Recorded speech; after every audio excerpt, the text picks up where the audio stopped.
I think the one main thing that you have to look at, it's Jalen Hurts and how locked in he is. The focus is tremendous.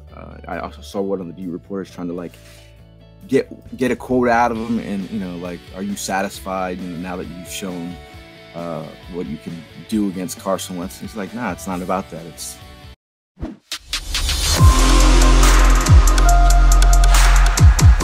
And one of these days, I'm going to get our next guest over to the Ocean Casino. And one of these days, I'm going to get down to one of the 4th and John tailgate parties, because Gayle Saunders is the guy that makes it all happen. He checks in here on the Football Playbook. Good morning, Gayle. How are you today?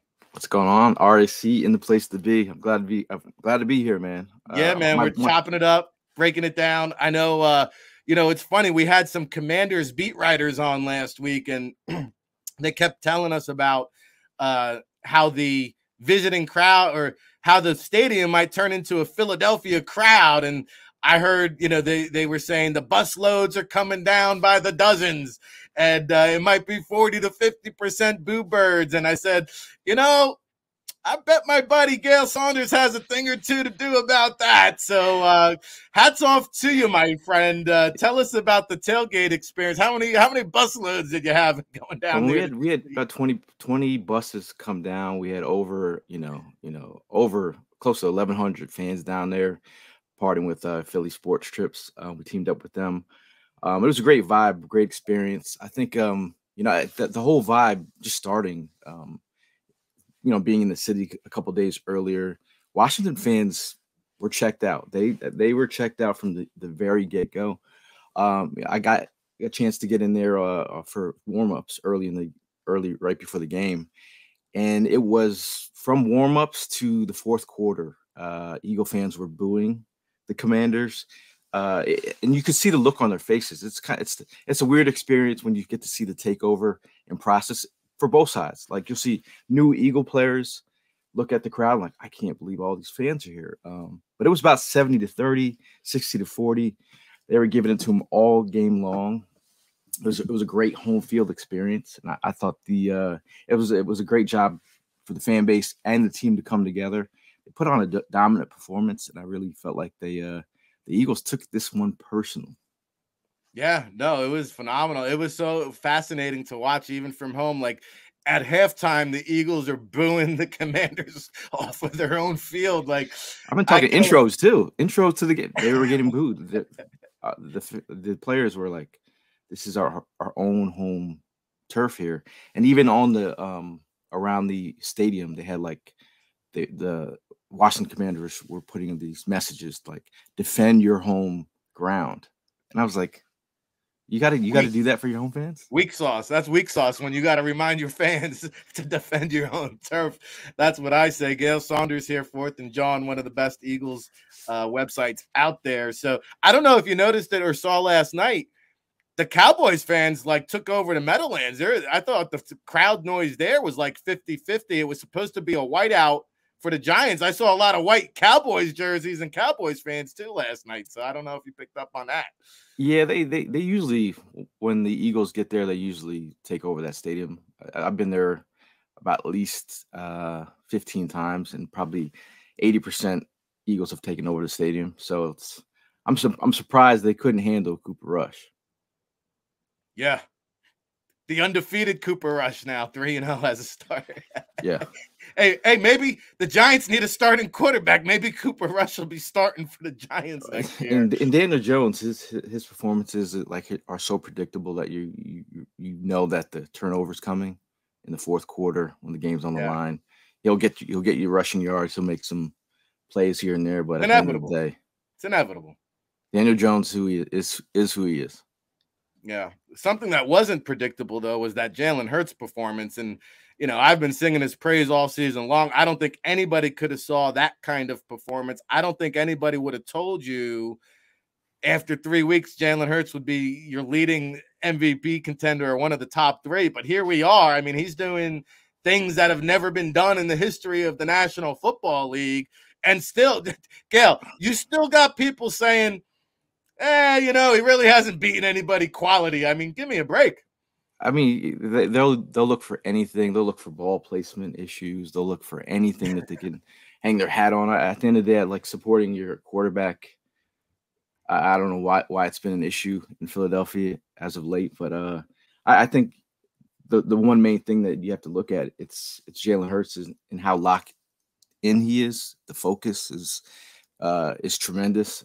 I also saw one of the beat reporters trying to like get a quote out of him, and like, are you satisfied? Now that you've shown what you can do against Carson Wentz, he's like, nah, it's not about that. It's about, and it's always a we situation with him.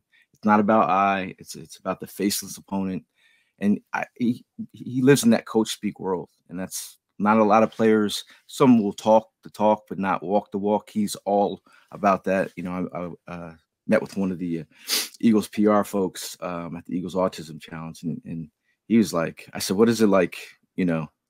How is it like with Jalen? He's like, he makes my job so easy. He's like, what you see is what you get.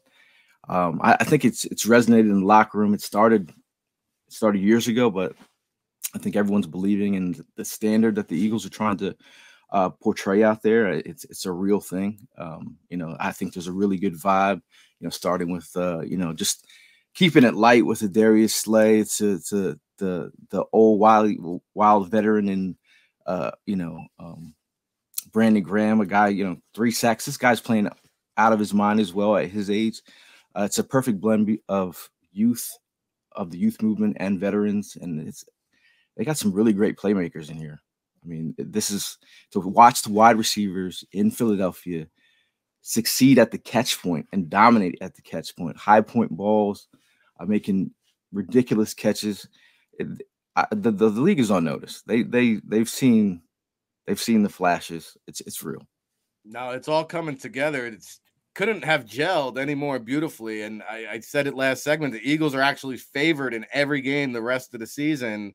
But sticking with Jalen, because he was criticized coming into the season. They said, well, how do we know he's improved? I said, well, I heard his confidence is a lot greater and his release is getting faster. But, people wanted to nitpick on the accuracy issues. And not only has he proved to be a short to intermediate passer, his deep ball, Brian Baldinger said he is the best deep ball thrower in the National Football League right now. That's coming from a guy that lives, eats, breathes film all day long. So, I mean, all these haters can say what they want. The proof is in the pudding. But to me, that's been one of the most impressive things. And even the incomplete passes downfield that aren't completed, like you said, it puts the defense on notice. They got to respect that. And then they come back underneath. There's Goddard taking the screen to the house. There's Devonta Smith on the cross route taking it 31 yards. There's Goddard, Calcaterra making big things happen. So, I mean, it's like pick your poison. They got the triplets. They got even wide receiver 4 and 5. Oh, by the way, a 3-headed monster in the backfield. How do you, if you're the Jacksonville Jaguars, who have a pretty good defense this week, how do you stop this offense? I think it's tough. I mean, because at the end of the day, you have Jalen who's firing on all cylinders. You talk about last year, the middle of the field, the thing they were talking about that. He's got a player like AJ Brown who can get yak for days, take the coverage and have him roll it his way, and that leaves a guy like Quez Watkins taking the top off the defense, or Dallas Goedert being an afterthought. It's just, you talk about that.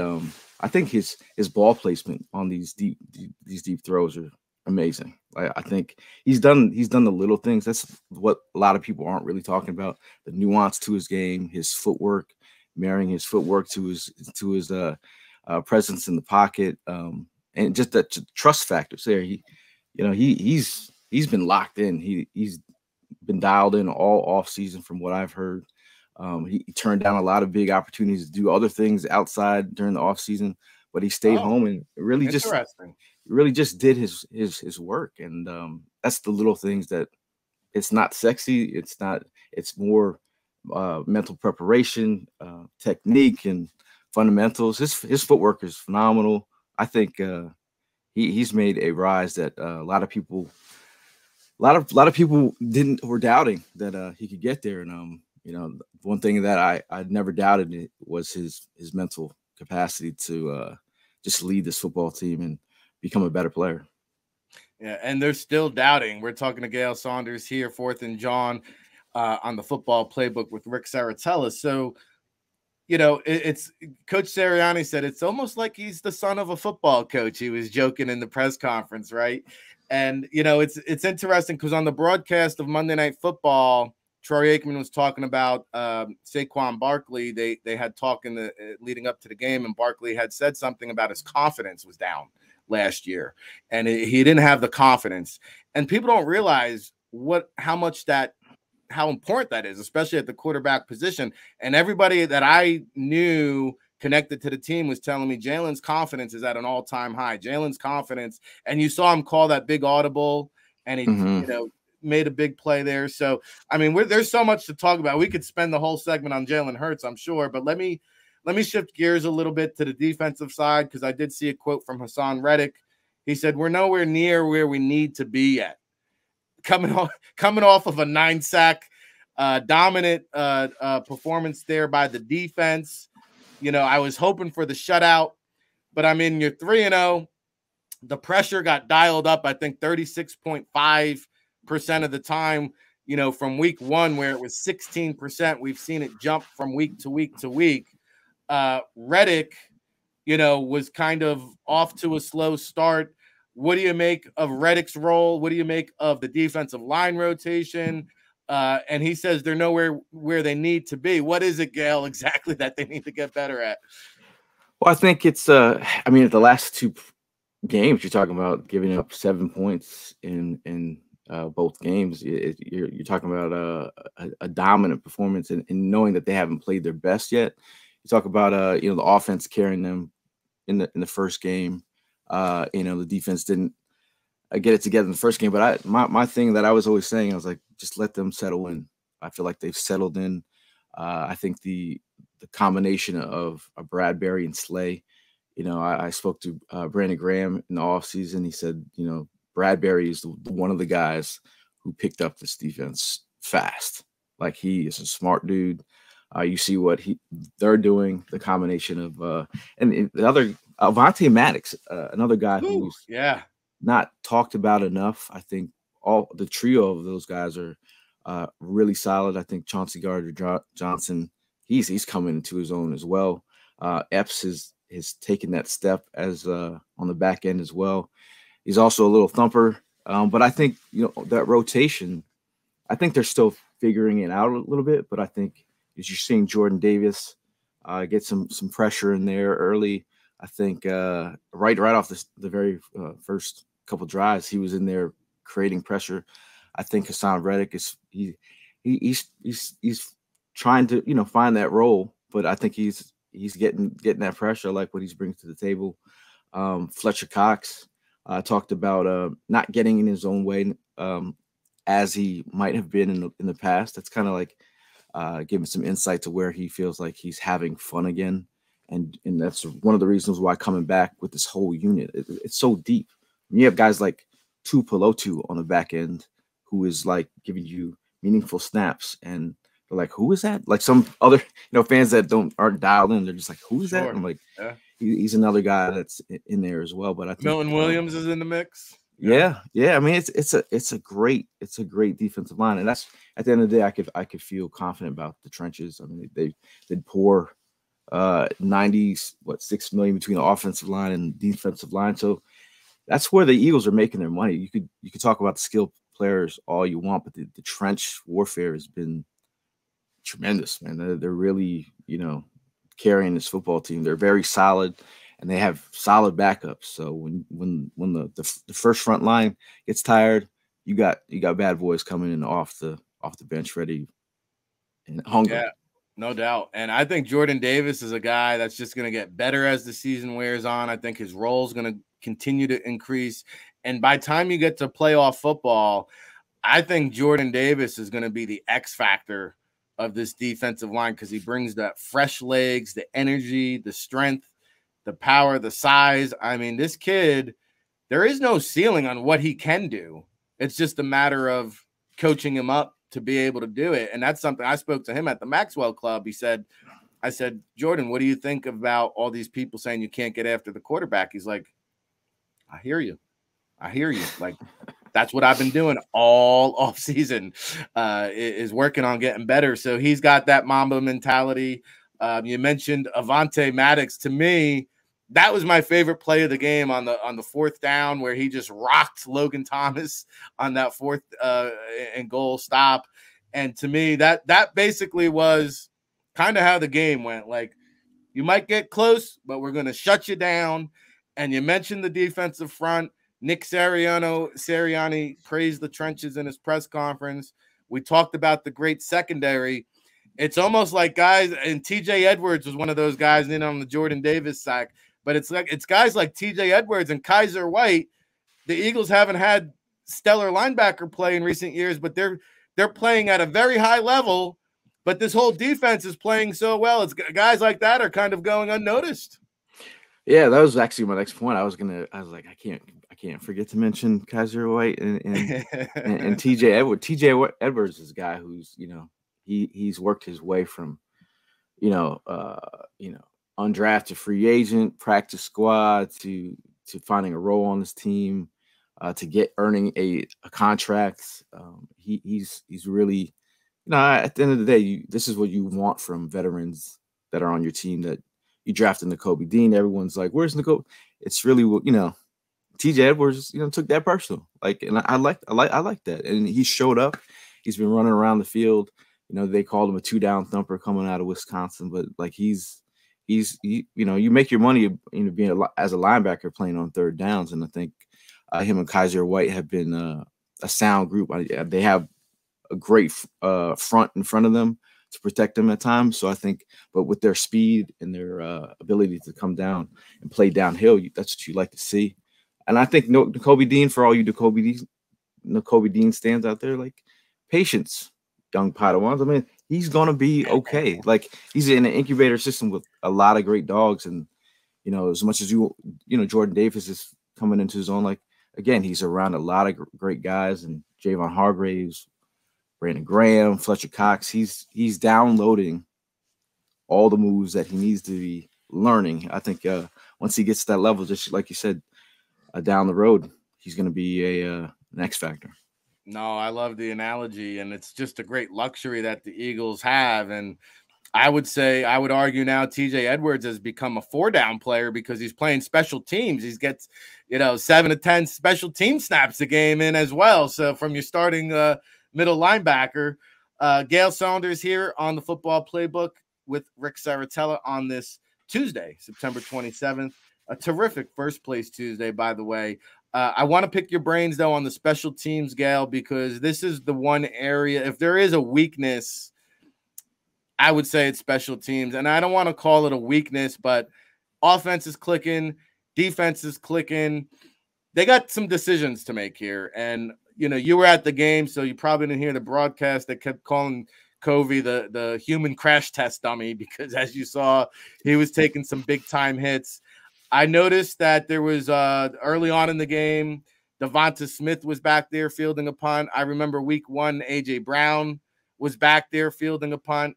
A couple Quez things was back there. Quez was back there. So Austin Scott. It's funny. I mean, and they got a decision to make because they elevated Covey for the 3rd time from the practice squad. So they either got to put him on the 53-man or make a decision here. What does the GM Gayle Saunders do with this situation? Well, it's funny because when Covey was actually picked up, he was a guy that I was like, don't be surprised if he makes this team. I was like, I was telling all Eagle fans that listen to our podcast, go check out his video on YouTube breaking down punt returns and special teams returns. He was a big part of the plan, planning some of the returns at Utah. Like the way that he speaks about punt returning, it's almost like you're talking to a special teams coach. I know out of high school, his parents actually would hire I think it was the BYU punter to punt to him as a high school student. He's super locked in as a punt returner. I think we were looking for consistency. We're talking the catch point as a punter. You're talking about having rigor and it's crossing your fingers. Like, just having Covey back there just to catch the punt and make it look easy. I know he did fumble one earlier in the game. I was like, oh, Covey dropped one. I was like, okay, but he did get it back. But at the end of the day, you're trying to figure out what he is as a player. Can he break some of these? Because I mean, you look at the Ohio State game where he ripped off a big punt return. He's got that in. He's got that in him. So we'll see what happens. I think I think Eagle fans just want everything perfect at this moment. Like, like have you seen everywhere else? Everything is amazing, but I think we'll get there. I think I was very surprised to see Devonta Smith back there. Do you like that though? Because Sirianni said, "Hey, we'll see how it goes. We'll see how the season goes on." Do you think it's too much of a risk for injury to put him back there, or do you like that big play threat of having a Deshaun Jackson type? I remember when they would throw Deshaun back there at big time moments where they wanted to get a spark. But I think you can, as the punt team going down there, a different returner that can change things. Different returners have different. We'll see the field differently. So if you feel like you want to spark some things up here and there, I'd rather have Devonta Smith being the route guy junior that I know he is and making big plays. I mean, that dude is what he did last week. Tremendous. That guy's exactly what we hoped he'd be. Yeah, career high, I believe, 169 receiving yards, and they'll try to do it again this week against the Jaguars. So let me pick your brain on this, since you are like the president of the Philadelphia Eagles fan club here. What kind of reception? I mean, we saw Wentz. We saw the treatment you guys gave Wentz. What kind of reception is Mr. Doug Peterson going to get from the hometown crowd, do you think? Yeah, first, like before I go into Doug, the Wentz. I mean, Eagle fans were giving it to Wentz the whole game. They were yelling Carson. They were heavily booed, and he was very shook. Shout out to Mobb Deep. I was saying if it was a tune, I would like shook ones would be the tune because he was shook the whole game. But I think it's going to be a different. It's going to be a different reception for Dougie P. He's a guy that a lot of Eagle fans sees. Hey man, he got us the first Super Bowl. I know there's been championships. I'm just saying Super Bowl. He got us the first Super Bowl, and everyone loves what he brought to the table. So I think he's going to get standing O. I think so. As he deserves to, right? Yeah, I mean, as he deserves to. I got an opportunity. There's an event where he was, it was after the Super Bowl, and he was promoting this wine or whatever. And he's you get to drink with Dougie P. It was for me. It was a special moment. Like, this is the Super Bowl winning head coach. Toasting with the coach. Amazing moment. I thought that was great. I think Eagle fans are weird. It's like there will be a faction of the Eagle fans that will probably boo because it's in their nature. They booed the kid that was picking up the tee against Washington. They booed the cheerleaders. They actually booed the people singing the national anthem because they weren't singing loud enough. So Eagle fans ended up singing the national anthem in harmony. It was a great moment. Like, these are the things that as you go to take over games, you get these really cool experiences. Like Eagle fans are nuts. Oh, one other thing, how the Eagle fans fell out of the stadium last year. Yes, there's a big lawsuit about that, by the way. One of our guys, we had him on our podcast. He's part of that lawsuit, actually. But they reinforced the area where they fell out. So Eagle fans got there early, approached the sacred spot, and they had caution tape wrapped around them, and they were mocking the security. And then they took the caution tape for them. They were a little upset. So they got a good 10 minutes of fun. That's what Eagle fans are. They get the inside joke better than anyone. No, I love it. And I promise you, I'm going to get down to a tailgate one of these days. Now we have the Jaguars coming up, then at Arizona, and then back at home for the Cowgirls. I got to ask, will you be making the trip out to the desert now for the Cardinals game? I will be. We're joining Philly Sports Trips for that. We've been getting fans to sign up for that. It's going to be a great time. I think it's a great ride. I've been telling people. I mean, from Detroit to Washington to Arizona, it feels like we've been on tour with this team, and it's a great, like this. These are the kind of, you're feeling the energy, like it's a snowball effect. Now fans are talking about, hey, I'm going anywhere the Eagles are playing, I'm going. This is the vibes that I'm getting from a lot of Eagle fans, and they travel well. And I think, again, and I'm not taking anything away from any teams that we're playing, but just the way that the Eagles are playing right now, as a unified group, it's not just a on the field presence, it's an off the field presence. This is a team that's been they seem very well connected, and a team that's playing for the coach and their quarterback, and they have the city behind them. Yeah, that's a scary combination. Yeah, you got to enjoy the ride. So tell the listening audience at home, because we got nothing but Eagles fans watching and listening. How can they get on board if they want to make that trip out to Arizona or any of the road games? I know you coordinate these things, so where can they? Yeah, you can check out phillysportstrips.com. They have if you want to get a ticket they have, if you want to get a ticket for the game, they have a couple packages, tickets to the game, tailgate, and whatnot. We're flying out there. I mean, they chartered their own Eagles plane. They're just nothing but Eagles fans, so it's gonna be a wild one. I hope the chance are. I hope you make it to the game. God. Yeah. Yeah, but if you want to check out our podcast, we're at 4th and John on all socials. Check us out, 4th and John. If you want to hear a perspective of Eagle fans that are there on the ground, boots on the ground, and just live the everyday culture of a Eagles fan. Because we are Eagle fan at the end of the day. I like to call myself a fanalist. I try to break it down like Rick. He's the draft god over there himself. I'm trying over here, brother. Yeah.